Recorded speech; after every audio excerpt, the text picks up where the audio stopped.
ঠিক আছে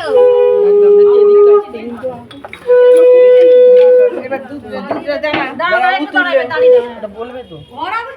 জিজ্ঞাসা করবে না এইটা দেখে বলতে হবে এইটা জিজ্ঞাসা করে দেখে দেখে বলতে হবে যে কি তুলছে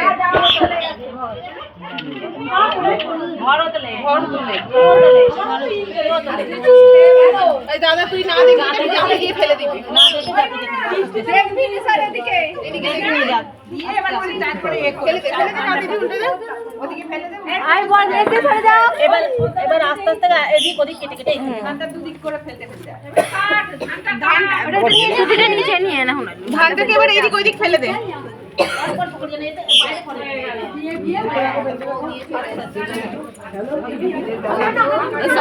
হবে একটা